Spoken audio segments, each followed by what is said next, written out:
नमस्कार, स्वागत है आप सभी का। तो हम JNU में हिंदी का सॉल्व पेपर डिस्कस कर रहे थे मित्र, और प्रश्न संख्या 1 से 75 तक हमने सविस्तार चर्चा कर ली थी, और आज हम प्रश्न संख्या 76 से आगे बढ़ रहे हैं। तो प्रश्न आपके समक्ष उपस्थित है कि हिंदी में जासूसी उपन्यास का जन्मदाता किसे माना जाता है, और विकल्प दिए गए हैं देवकीनंदन खत्री, गोपाल राम गहमरी, अमरकांत और जैनेन्द्र। तो आप सभी जानते हैं हिंदी में जासूसी उपन्यास के जन्मदाता गोपाल राम गहमरी को माना जाता है। गोपाल राम गहमरी के उपन्यासों की अगर बात की जाए मित्र, तो इनके उपन्यासों में प्रमुख सरकटी लाश, जासूस पर जासूसी,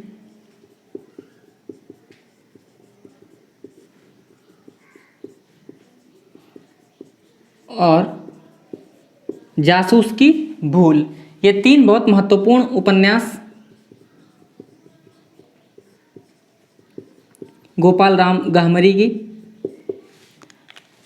अगर विकल्पों पर गौर करें तो देवकीनंदन खत्री आप जानते हैं प्रेमचंद्र पूर्व युग के बहुत बड़े उपन्यासकार माने जाते हैं, और तिलस्मी अय्यारी उपन्यास हिंदी में इन्होंने लिखा।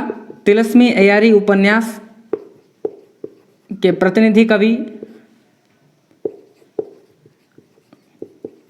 देवकीनंदन खत्री के उपन्यासों की बात करें तो इनकी 2 प्रमुख उपन्यास, एक चंद्रकांता और दूसरी चंद्रकांता संतति, ये दोनों उपन्यास देवकीनंदन खत्री के बहुत प्रसिद्ध हैं। चंद्रकांता और चंद्रकांता संतति।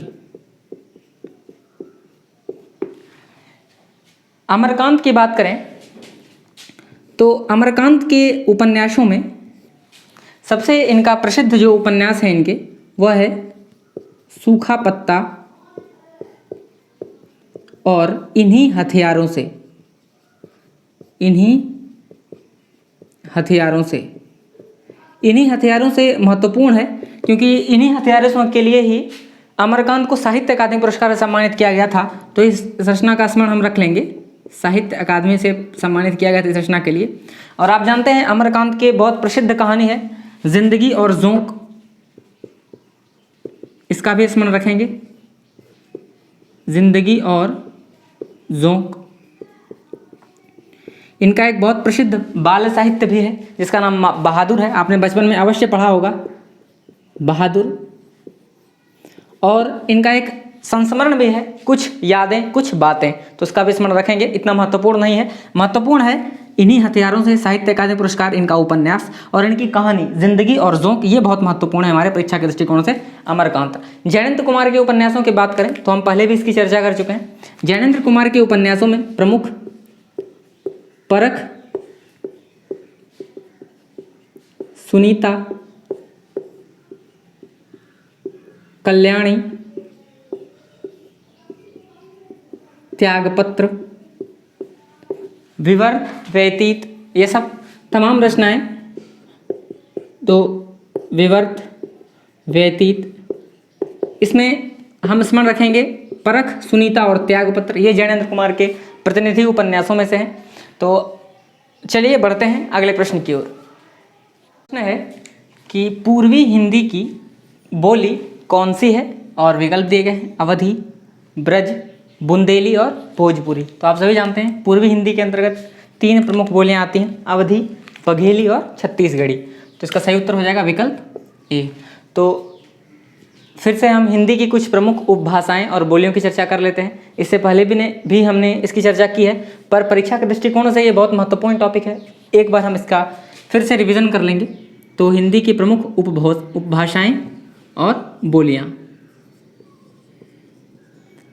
उपभाषाएं और बोलियां। इससे एक प्रश्न हो सकता है कि 2 प्रश्न परीक्षा में आ जाए इस टॉपिक से। तो देखिए सबसे पहले कौन सी है, सबसे पहले है पश्चिमी हिंदी। पश्चिमी हिंदी सबसे पहली उपभाषा है, और पश्चिमी हिंदी दूसरी, पूर्वी हिंदी, इसके बाद राजस्थानी, इसके बाद पहाड़ी और बिहारी, पहाड़ी और बिहारी। तो पश्चिमी हिंदी के अंतर्गत आप सभी जानते हैं प्रमुख 5 बोलियां हैं। सबसे पहले है खड़ी बोली, जिसको कौरवी भी प्रचलित कहीं कहीं कहा जाता है, कौरवी। इसके अंतर्गत ब्रज भाषा, बुंदेली,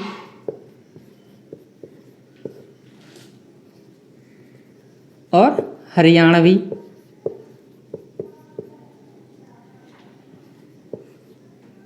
और कन्नौजी। हरियाणवी कहीं कहीं बांगरू भी कहलाता है, बांगरू। पूर्वी हिंदी के अंतर्गत 3 प्रमुख बोलियां आती हैं, अवधी, बघेली और छत्तीसगढ़ी। आप सभी परिचित हैं। तो अवधी, बघेली और छत्तीसगढ़ी आप सभी को याद हो गया होगा। राजस्थानी हिंदी के अंतर्गत 4 प्रमुख बोलियां आती हैं, जिनमें मारवाड़ी, मेवाती, मालवी और जयपुरी है। पहाड़ी हिंदी के अंतर्गत कुमायूनी, नेपाली और गढ़वाली, नेपाली और गढ़वाली। और बिहारी हिंदी के अंतर्गत मैथिली, मगही और भोजपुरी। तो मैथिली, मगही और भोजपुरी। तो हम विकल्पों पर आराम से क्रॉस कर सकते हैं। सबसे पहली कौन सी है? अवधी। तो आप देख सकते हैं अवधी किस में आती है? पूर्वी हिंदी में। तो अवधी, बघेली, छत्तीसगढ़ी। ब्रजभाषा आप देख रहे हैं पश्चिमी हिंदी में आती है, ब्रजभाषा पश्चिमी हिंदी में आती है। बुंदेली आप देख पा रहे हैं, यह भी पश्चिमी हिंदी में आती है। और भोजपुरी जो है यह बिहारी हिंदी में आती है। तो चलिए बढ़ते हैं अगले प्रश्न की ओर, कि भगवती चरण वर्मा का उपन्यास नहीं है। और विकल्प दिए गए हैं आपके समक्ष, चित्रलेखा, वैशाली की नगरवधू, फूले बिसरे चित्र और टेढ़े मेढ़े रास्ते। तो आप सभी जानते हैं इसका सही उत्तर क्या हो जाएगा? विकल्प बी, वैशाली की नगरवधू जो है आचार्य चतुर्सेन शास्त्री की रचना है। तो आचार्य चतुर्सेन शास्त्री का उपन्यास है यह, चतुर्सेन शास्त्री। इनके कुछ अन्य उपन्यासों की बात कर लें तो इनके कुछ अन्य उपन्यासों में प्रमुख जो हैं वह हैं वयम रक्षामः और अपराजिता। ये 2 महत्वपूर्ण उपन्यास। भगवती चरण वर्मा के ये 3 उपन्यास बहुत प्रतिनिधि उपन्यास हैं। इन तीनों का स्मरण हम रखेंगे। अगर कुछ अन्य उपन्यासों की आप चर्चा करना चाहें तो इनके अन्य उपन्यासों में सामर्थ्य और सीमा,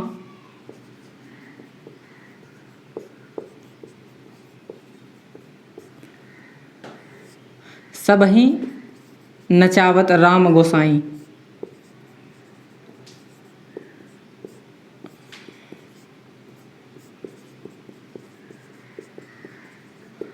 इन 2 उपन्यासों का हम स्मरण रखेंगे भगवती चरण वर्मा का। वैसे ये 2 उपन्यास भगवती चरण वर्मा के बहुत महत्वपूर्ण उपन्यास हैं ये तीनों, चित्रलेखा, भूले बिसरे चित्र और टेढ़े मेढ़े रास्ते। तो चलिए बढ़ते हैं अगले प्रश्न की ओर।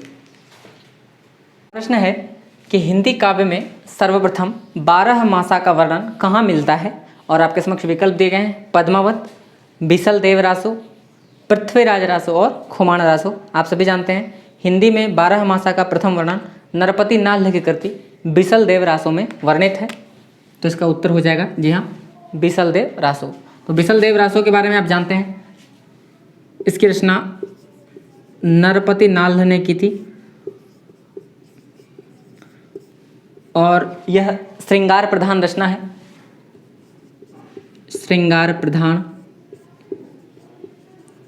वैसे तो इसके प्रकाशन वर्ष में बहुत अधिक विवाद है, फिर भी 1155 ईस्वी इसका प्रकाशन वर्ष माना जाता है, 1155 ईस्वी। और एक प्रश्न में ही आया है कि 12 मासा का वर्णन सर्वप्रथम बिसलदेव रासों में मिलता है।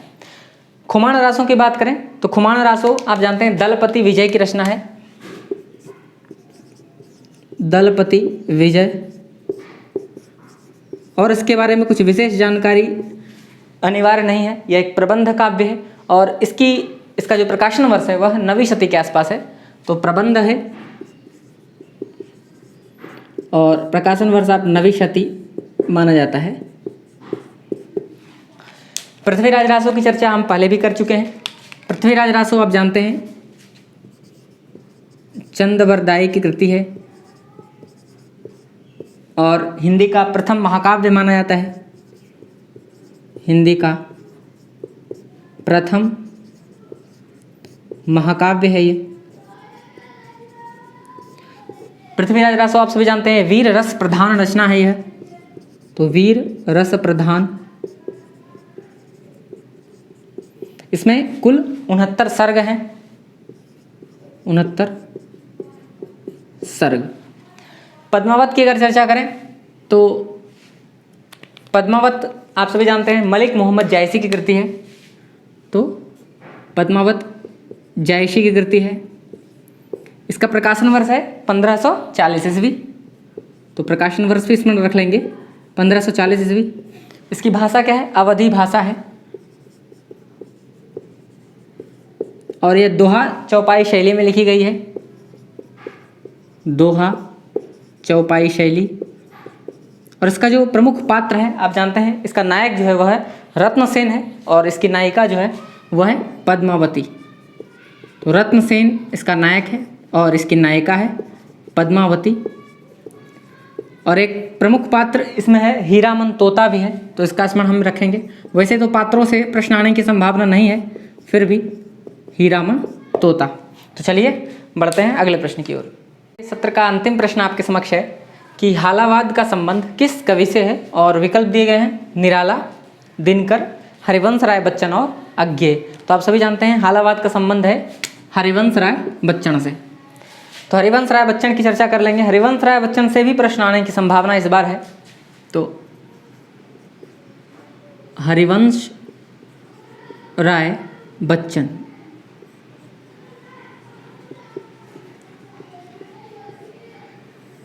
हरिवंश राय बच्चन के बारे में आप जानते हैं कि सबसे पहली बात तो ये हिंदी हालावाद के प्रवर्तक हैं, तो हालावाद के प्रवर्तक माने जाते हैं।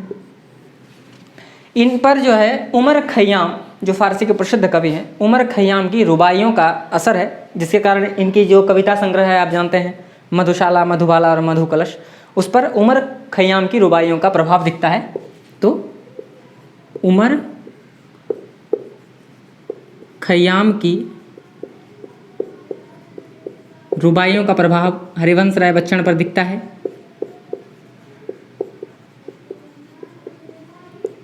और हरिवंश राय बच्चन को हिंदी का बायरन कवि भी कहा जाता है, ठीक है, तो इसका भी स्मरण रखेंगे, तो हिंदी का बायरन।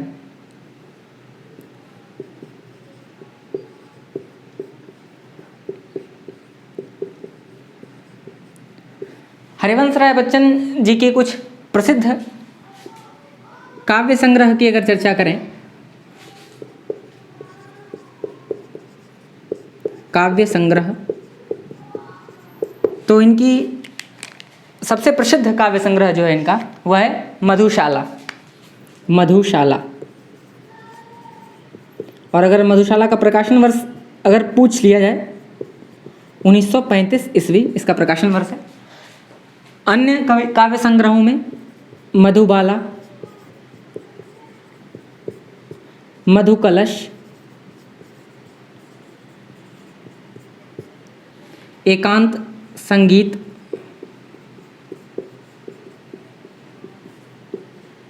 और दो चट्टानें। दो चट्टानें हमारे परीक्षा के दृष्टिकोण से महत्वपूर्ण है, क्योंकि इसी काव्य संग्रह के लिए हरिवंश राय बच्चन जी को साहित्य अकादमी पुरस्कार से सम्मानित किया गया था। तो साहित्य अकादमी पुरस्कार से सम्मानित 2 चट्टानें, इसका स्मरण हम रखेंगे। इनकी प्रसिद्ध आत्मकथाओं के बारे में आप जानते हैं, इनकी 4 आत्मकथाएं। सबसे पहला, क्या भूलूं क्या याद रखूं, क्या भूलूं क्या याद रखूं, नीड़ का निर्माण फिर, नीड़ का निर्माण फिर, और बसेरे से दूर, बसेरे से दूर, और अंतिम है 10 द्वार से सोपान तक, 10 द्वार से सोपान तक। इनकी एक प्रसिद्ध पंक्ति की चर्चा अगर हम कर लें मित्र, तो इनकी सबसे प्रसिद्ध पंक्ति है कि इस पार प्रिय तुम हो मधु है, उस पार न जाने क्या होगा। तो इनकी प्रसिद्ध पंक्ति है यह, इस पार प्रिय तुम हो मधु है, और उस पार न जाने क्या होगा। तो हरिवंश राय बच्चन जी के बारे में इतनी जानकारी हमारे परीक्षा के लिए पर्याप्त है। तो आज के लिए इतना ही, फिर जल्दी मिलेंगे। नमस्कार।